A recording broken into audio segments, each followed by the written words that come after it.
Today's tip I'm going to give you is on how to improve your casting ability with your bait casting gear. Probably one of the most popular questions I get from clients is help with casting their baitcaster. A lot of them have tried it, get a little frustrated with it, then they end up putting it down, going back to their spinning gear. So if you have a baitcaster, this tip here hopefully will help you out a little bit. First thing I want to cover is your bait casting rod, which one I recommend. I'm sponsored by Dobbins Rods, and these here are just the absolute best rods I've had. As far as your quality of rod that you're using to cast a baitcaster, there is quite a bit that you can apply to the quality of the rod. It does make a difference. If you're using too stiff a rod, that can cause you a bit of a problem. So I like to use a lot of medium rods, medium heavy for some of my heavier applications, but for the most part a lot of medium rods. Also rod butts.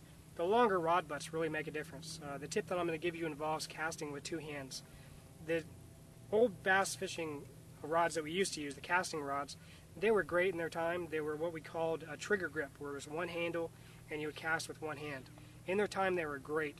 They really applied to fishing rivers, streams, smaller lakes, to where you really didn't have to cast that far. Today's evolution of bass fishing takes us to where we're casting on bigger bodies of water, where we really need to be covering a lot of water in our cast. So casting with two hands, that really makes a big difference. That's probably the biggest thing that you can do, is go from casting with one hand, especially if you do have that long rod handle, to casting with two hands. So the first tip, get the rod with a long rod handle. I use 7-foot rods. That's pretty much all I use all the time. I don't have any specific techniques where I'm using a 6 or 6.5. Everything that I'm needing to do, I can do with a 7-foot rod.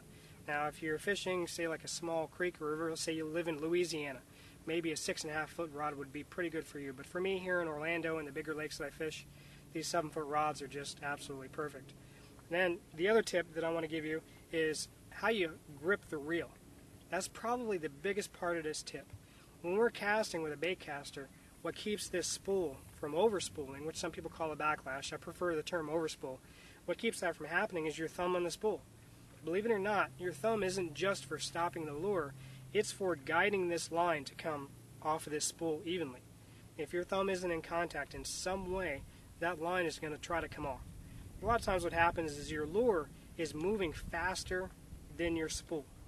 And when that happens, your spool tries to catch up, but it can't. So it gets one big fast turn. And then the line, it can't come out of the spool fast enough, and then you start getting your overrun. And that's where the problems start. So if we can keep your thumb on the spool throughout the entire cast, that's going to change everything you're doing, going to make your success with a bait caster totally different. And this next information I'm about to give you, that's going to do that. I'm telling you, it's really easy. It's not necessarily the way I encourage you to cast all the time. If it works for you and you like it, continue to do it. But for right now, get used to having that thumb on the spool, and this will help. So what we're going to do, if you're casting with your right hand, and like me, I cast with the right hand and reel with my right hand, what you're going to do is you're going to palm that reel all the way around. Put 3 fingers in front of that trigger grip and get your thumb to where it actually rides across the spool. Now by doing this, when you cast all the way through, your thumb will stay on that spool the whole time. It won't come off. And you can lift it up a little bit and you can slide it around, but because it covers the whole spool, now you don't have to worry about that line overrunning.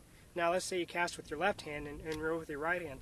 You're going to have a bit of an advantage because that reel handle is not going to be in your hand. So when you palm the reel, now you just have absolute grip over the whole thing, and you can cast like this. It's very comfortable. The way I found this out was playing basketball. I actually sprained my joint on my thumb, and to do this, push the thumb bar and do that, was extremely painful to cast. So to overcome it, I started palming the whole spool, whole reel, and I was casting like this. Very simple tip, but it made it very easy for me to cast without having overspools. And then I started teaching clients how to do this, and it solved a lot of their problems. Really made it much better for them to cast. So that's my first tip, and I hope it helps you out with your bait casters, helps you enjoy it a little bit better, and you catch some more fish.